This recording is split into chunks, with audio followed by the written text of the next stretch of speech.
And we are in the beautiful hills of the Sierra Nevada? Yeah. Yeah.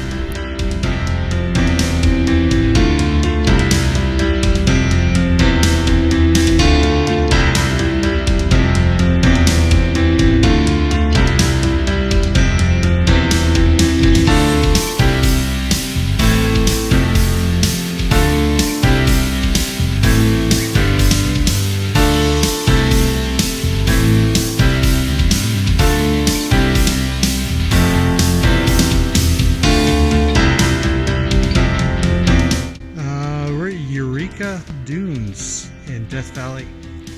Quite spectacular, apparently it's 700 feet tall.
I have the Ubehebe crater right here. It's about 2,000 years old.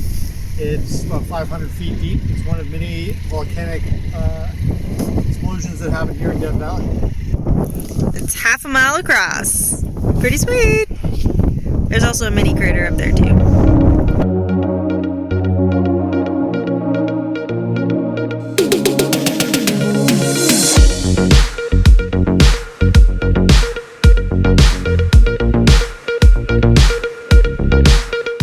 Good evening, Saturday.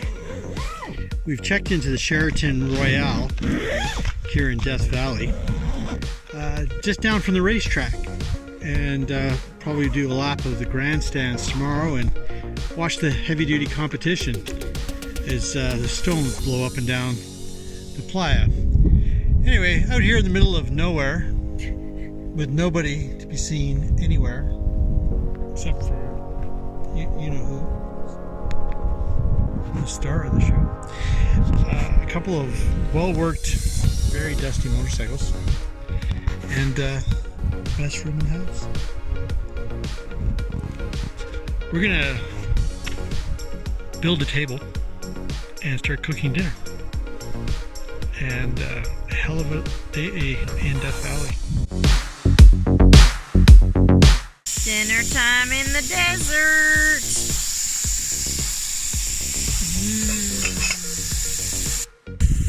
The immortal words of Chef Gustav, anyone can cook.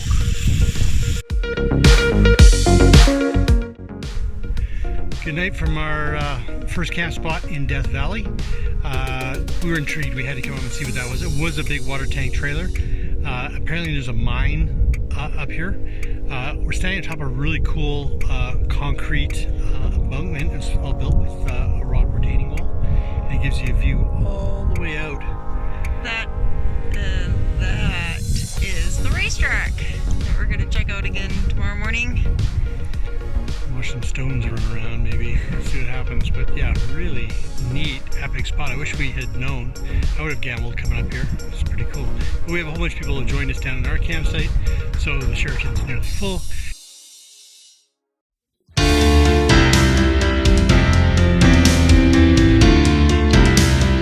I'm compelled to tell you gentlemen that you need to start a cooking show. Cause your campsite chat and your vibe would be a success instantly. A YouTube show. You want some bacon or cinnamon roll? The whole deal. Steph goes, I don't think there's a thing over there they don't have to eat. That's right. We never complain about food on this trip. Yeah, it was. I just wanted to let you know it was a joy, and you had our mouths watering all night. Oh, you should have came up earlier. If you had come up, we would have given you something. You got bacon. I was full by that point, but No, you're taking it to the next level. Right, plenty of bacon. And There's some hot cinnamon rolls. and if you were to share that, you'd be an instant success. Just throwing that out there for you. Stovepipe Wells is here, Yeah, and yeah. there's no real, except for a hiking trail. Okay, we'll go that way because I know it. Yeah. I know it already. So But I've done this. This is the quickest route, but that's the cheapest fuel in the park. okay. And in Panamint Springs, probably $5 a gallon or more. Yeah, it reminds you of us. I think if you only put in 2 gallons, I think you're all right. Thank you very much. There we go. 1 gallon, you start to... And good luck with your show. Thanks. Good luck to your trip. Safe travels, guys. Thanks, guys. Take care.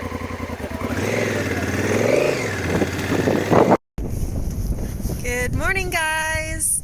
We are currently on the playa of the racetrack, checking out these cool rocks that race across the dry lake bed.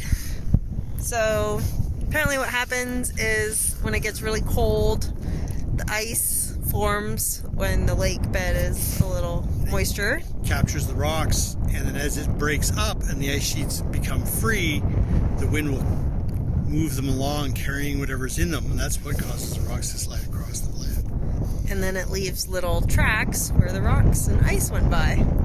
So apparently it can take years or more for the rocks to make their journey across the lake, depending on how often it freezes and the water creates. So it's pretty sweet.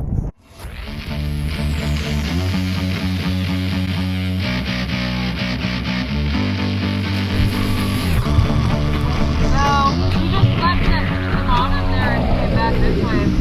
You haven't been down. No, we were kind of wondering the same. We got scared and didn't want to do it. Yeah, that's what our plan was.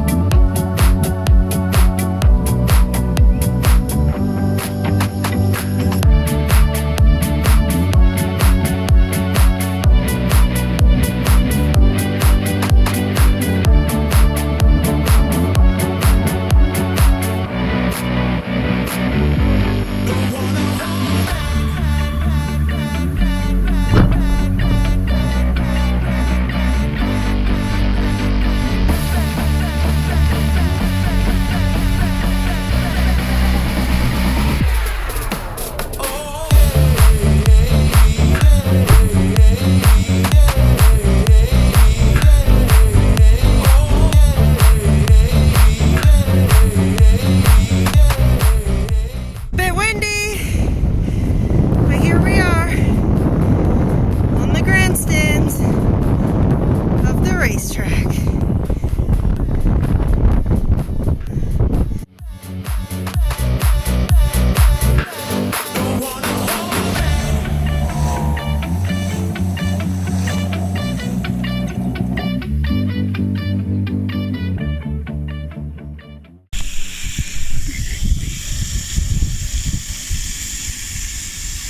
Still recording.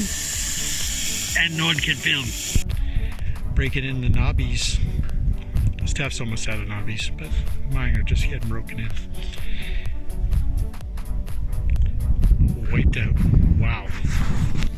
A little bit more off-road than I was expecting for day 1 in Death Valley, but pretty cool. Lots of bikes. It seems like that's the only thing out here. Adventure, seeking